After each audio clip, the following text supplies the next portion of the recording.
Iiraan iyo dalalka Khaliijka Carabta oo ay Tehraan kala dhaxayso xurgufta siyaasadeed ee shir-madaxeedka ka dhacaya magaalada Baghdad iyadoo ujeedadu tahay qaboojinta xiisadaha soo dhaweeyay colaad furan sanadihii la soo dhaafay.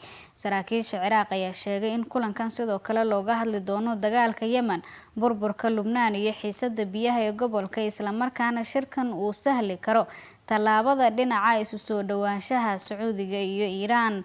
Xiisadaha u dhexeeya muddada dheer Sacuudi Carabiya iyo Iiraan ayaa sii xumaaday kadib weerarkii 2019 ee lagu qaaday warshadaha saliidda ee Sacuudiga, kaasi oo muddo kooban kala jaray wax soo saarka saliidda Sacuudiga. Riyaad ayaa ku eedeysay Iiraan inay ka dambeysay weerarkan, laakiin eedeynta Tehraan ayaa beenisay. Labada dal ayaa la kala safan xoogagga iska soo horjeeda ee dagaalka Yemen, waxaana xiriirkooda sii xumaaday sanadkii 2016 inkastoo ay dib u bilaabeen wadahadaladii tooska ahaa, kuwaasi oo bishii Abriil ee sanadkan ka dhacay dalka Ciraaq. Sacuudi Carabiya oo ka walaacsan in maamulka Biden uu soo nooleeyo wadahadaladii nukliyeerka oo horseedi karta in la fududeeyo cunaqabataynta saaran Tehraan, ayaa u aragta ka qaybgalka kulankan inay tahay hab lagu xakameyn karo xiisadda iyada oo aan laga tagin walwalkeeda dhanka amniga ee weerarada ay ku eedeyso Iiraan iyo xulafadeeda.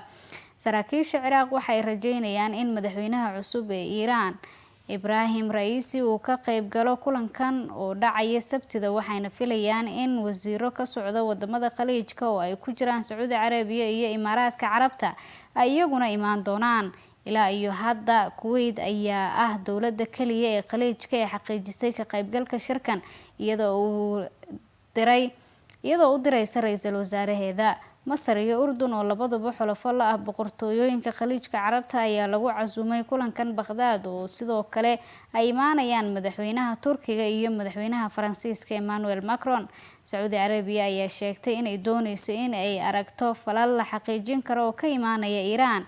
Horaantii bishan, wasiirka arrimaha dibadda ee Sacuudiga Amir Faisal bin Farhan Al Sacuud ayaa sheegay in si diiran Iiraan ay si xun ugu dhaqmayso arrimaha Bariga Dhexe oo ay ku jiraan Yemen iyo Lubnaan iyo biyaha gobolka.